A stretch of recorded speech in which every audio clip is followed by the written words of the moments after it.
think, act, and prosper. You are now tuned into the Money Level Show. Hey everyone, welcome to the Money Level Show. Today, we have the pleasure of speaking with Alasdair MacLeod. Alasdair MacLeod is the head of research at Gold Money, incorporated with Shift Gold. There's been a lot of talk about recession. However, there's been multiple different viewpoints on whether we're going to have recession or not. The issue with this is that it confuses many of us average folks that are trying to make it by and trying to protect our wealth. We recently had the Federal Reserve come out and say that there won't be a recession after initially saying that there will be. We also had Bank of America come out and say that there won't be a recession after initially saying that there will be. And then we've had Fannie Mae come out and say that we will have a recession at the end of this year. So what is it, right? So today we actually get a chance to speak to Alasdair MacLeod to hopefully clear up some of this confusion on whether there will be recession or not and how to prepare ourselves for that. In the meantime, you can click the like button, click the subscribe button. I appreciate your support. Also, click the link in the description that is to the New Orleans Investment Conference that is put on by Brian Lundeen and his team every year.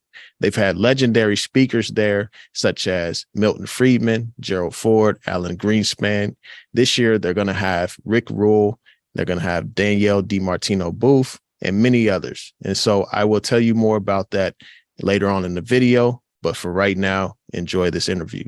Hello, everyone. Today, we are here with Alasdair MacLeod, who is head researcher for Gold Money and incorporating Shift Gold.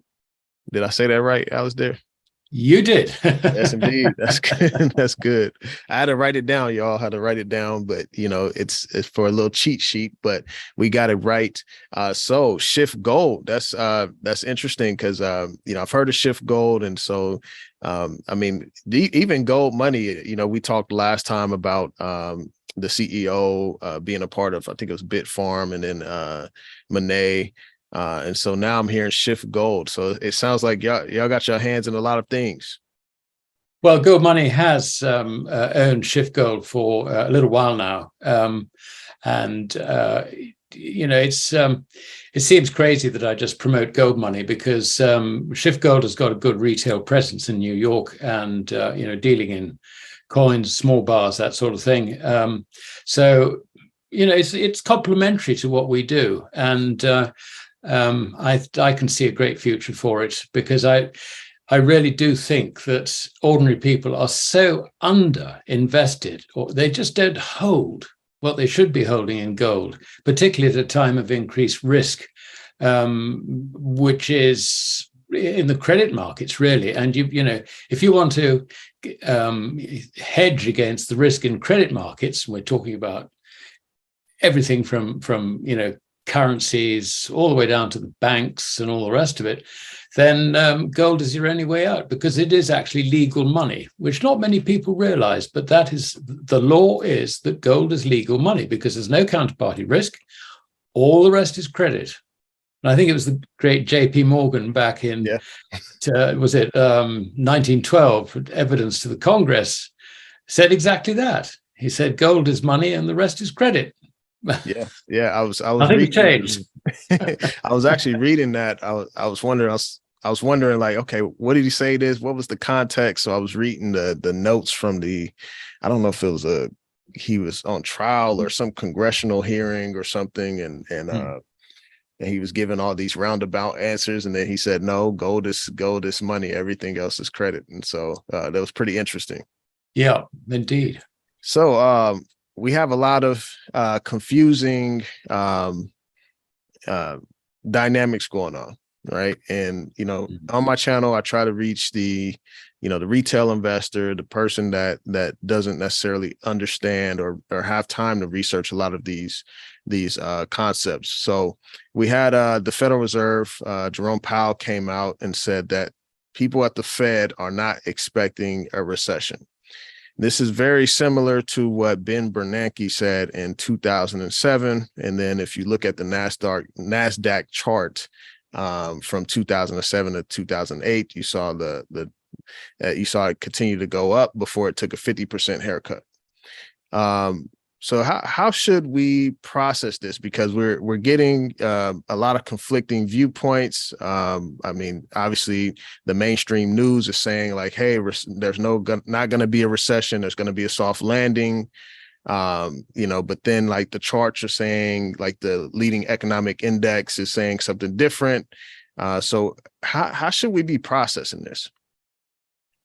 Hello, everyone. Sorry for the break in action, but please click the link in the description below. This is to the New Orleans Investment Conference. This conference has been They're around going for to years have and some have brought amazing many people out, speakers there, such Milton as Jim Friedman, Gerald Rickards, Ford, Peter Alan Schiff, Greenspan, and George Margaret Gammon, Thatcher. Rick This Rule, conference is put on by and Brian Danielle Lundin and DiMartino his team. Booth. Brian is the This CEO investment of conference is Gold put on Newsletter. every year by This year, Brian they're going to Lundin have and speakers his such as team, Jim and Rickards, they're going to George have so Gammon, many Peter speakers Schiff, there that Rick can speak Rule, to what is Danielle happening in the DiMartino macro Booth, environment, Lynn Alden, what is and many happening others. with precious Now, I encourage you metals, to click the what link is in the happening with description natural below. resources, Choose to and many attend the other live things so event, that which we I can would likely position be at, ourselves as to well as prosper. the So event thank that is you live all for streamed. tuning You in can to this support the channel message. by using my Now link enjoy below. the So I encourage you to check that out. Now let's get back to the interview.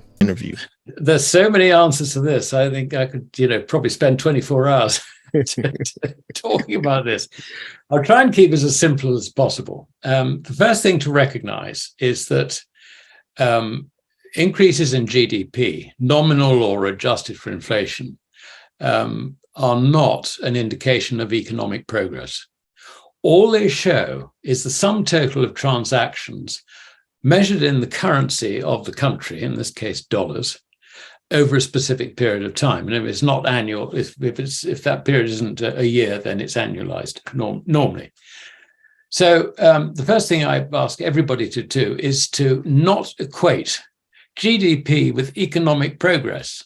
By economic progress, I mean the improvement, if you like, to our general standard of living, our lives, our enjoyment, and all the rest of it. If you have a currency which is inflating, in other words, losing its purchasing power, then an increase in the nominal level of GDP is probably showing that in real terms, the economy is going backwards. So the statistics basically lie to you all the time. So that's the first thing I would like you to just bear in mind in this question. I think probably the most important point we have at the moment is that bank credit in some jurisdictions, particularly in Europe and the UK, has started to contract. Now, what this means is that you've got a contraction of credit at a time when the economy is probably slowing. Putting aside this GDP mess, which I've just described, I think it's true to say that the economy is not doing all that well. You probably find the average small to medium-sized business is finding that their costs are rising, their sales aren't keeping pace, so they need more cash. They need more credit, basically, to open the doors. So they turn around to the banks and say, we've got an overdraft facility, we want to increase it, or we want to maintain it, or whatever. And the bank says, no, I'm afraid that this is very, very difficult. Now, the reason that the banks say this is very difficult is because they leveraged up their balance sheets when times were good. And now bankers are thinking, there's a lot of risk in my lending into this economy, and I want to control that risk. I must do that, otherwise my bank will go bust. And it's a cycle of bank credit. All the bankers get optimistic at the same time, and they get pessimistic at the same time. And that's what leads to this sort of boom and bust cycle, which is a continual thing. And you can trace it all the way back in this country to just after the Napoleonic Wars. I mean, that's some history. It's about 220 years or 210 years of cyclical confirmation. Now, the reason this matters is, let's assume that you're going along to your bank and you're looking to increase your facilities. The reason the banker is going to deny you that is because he is trying to contract his credit sheet, his balance sheet. There probably comes a point where he will say, okay, what we'll do, we'll give you half of what you're asking for, but I'm afraid that the interest cost is going to be higher than it has been heretofore. So now that's the first lesson that we learn. No longer is the Fed in control of interest rates. All It is right, all right. actually Well, thank you set for by your the time. banks Appreciate you who coming are on the trying show. to de-risk their balance sheets. And so this is in effect a credit crunch. So anyone trying to sort of get some sense out of this, look at what's happening to bank credit. That gives you the clue. If it's slowed down, if it's no longer growing, then you can see there's a credit crunch on, in the making. So that's important. Now, what this means is that expectations that interest rates will merely go up, say, another 0.25% in September, and maybe that's it and done. No, this is not the case at all, because, as I say, the Fed hasn't got control over the situation. It's lost control over the situation. It is now being set by commercial banks who, remember, out of total money supply, account for over 90% of it. So this interest rate situation is important. And the first thing that it will impact on, obviously, is corporate debt. It will impact on, secondly, it would impact on government debt, not the short-term debt, because the risk-free investment for any bank is, okay, we'll run out and we buy some 3-month treasury bills. Bang, there's no risk in that at all. We know it matures in 3 months. We don't give a damn what happens to interest rates. It really doesn't matter. The one thing you don't want to do is be like a Silicon Valley bank, where you have 10-year and 15-year US Treasury debt maturities, because there you get absolutely killed on the price. And also the cash, on your P&L account, because, you were financing the position at 0%, courtesy of our wonderful Fed, and they're now saying, sorry, you've got to pay 5.25% or whatever the rate is. So you can see that long maturities kill banks. So they're going to come in, even on their government debt, and not be interested in really funding government debt at anything more than a maturity of perhaps a year or two. So this increases problems for government funding at a time when the economy undoubtedly is slowing. I mean, to say it's going into a recession, let's just be absolutely clear about this. Progress is going into reverse because the bank credit isn't there. Okay, so what happens? You're going to get rising unemployment. It may not be showing now, but it will show. You're going to get further drawdowns on government welfare programs and all the rest of it. You're going to get less taxes on the other side. So what happens? The budget deficit widens. The amount of borrowing that the government requires to cover that deficit increases. And at the same time, the cost of that borrowing is increasing. As we can see, if you look at any chart of debt interest for the US Treasury, you can see that it's sort of come up from, I don't know, about 100 billion. We're now looking at $1 trillion, damn near $1 trillion. It's very, very nearly there. So the government is in a debt trap. So this is all part of this sort of situation where we're running into a credit crunch-driven crisis. I've just put inflation to one side on this. This is despite anything that might be recorded in terms of the consumer price index or whatever. So the answer to your question, I think, is quite simple. Interest rates are not going to come down. They're going to continue to be high. They could even go higher, particularly if foreigners take fright at the debt situation in the US, the problem that the government will have funding its budget deficits.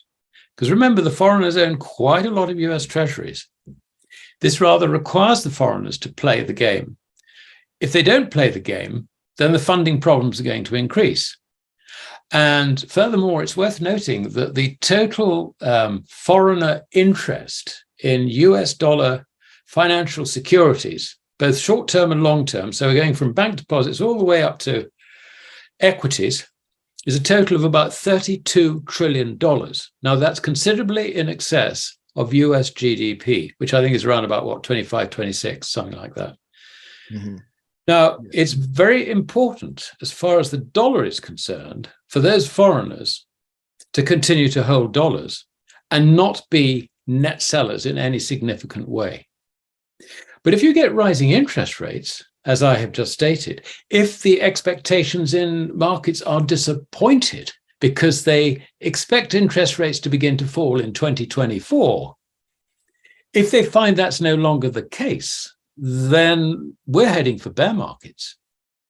And foreigners are not going to hang around hanging on to US treasuries, corporate debt, US equities, of which they got 14.5 trillion, by the way. And the bad news about this is that the other way, you Americans hold very, very little in the way of foreign currency.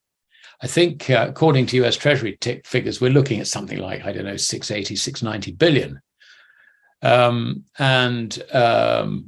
That's against just even deposit money and, short-term investments, which is maturing in less than a year. That's around about 7 and a bit trillion. So 690 plays 7 odd trillion.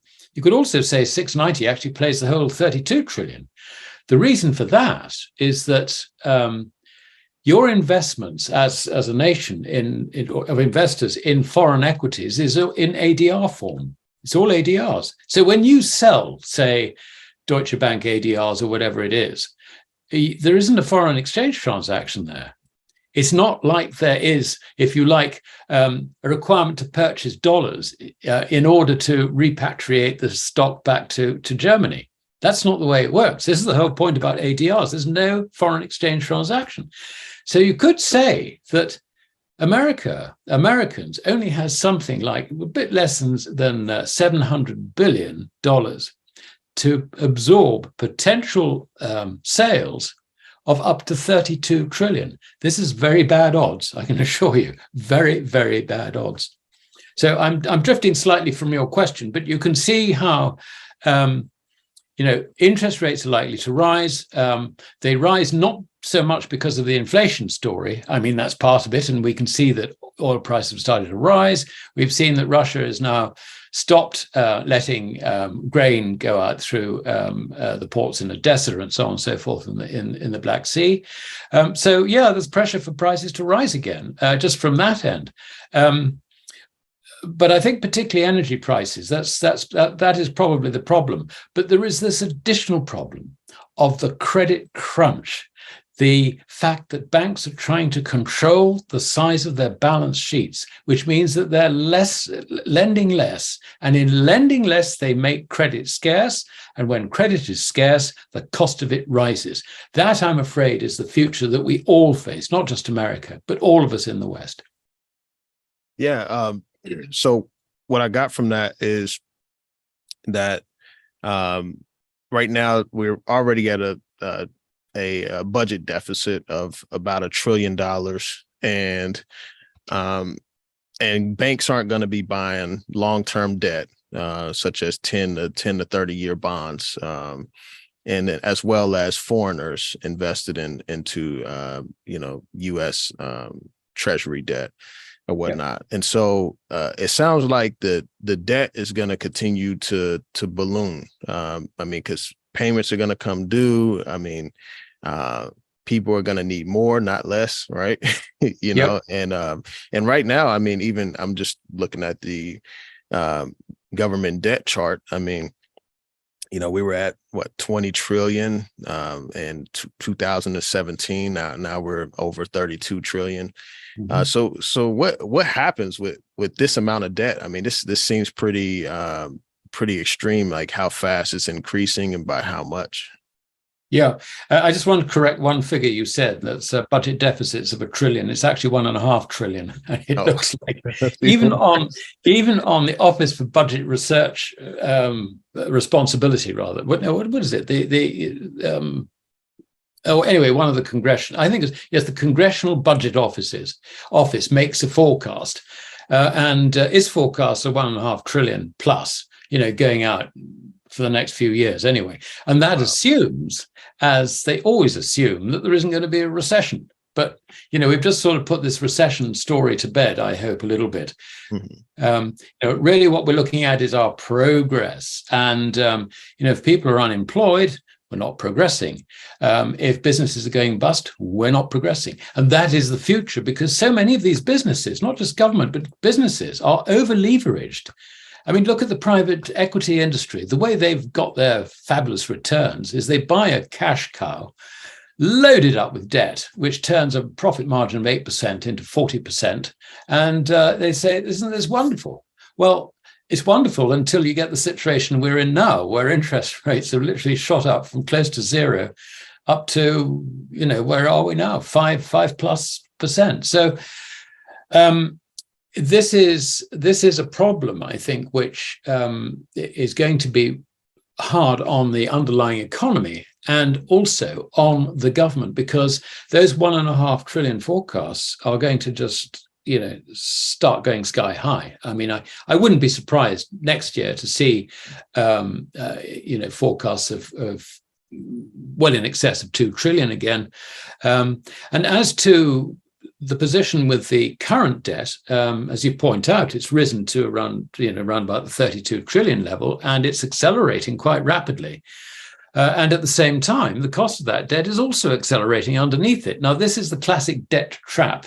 You borrow loads of money when interest rates are low and credit is freely available. And then, you go out and you spend it. Okay. And you're not getting a return on your money. You're not saying, right, I'm going to try and increase the value of this currency so that I can pay off the debt and retain the difference. No, everybody's been going out and they've been borrow.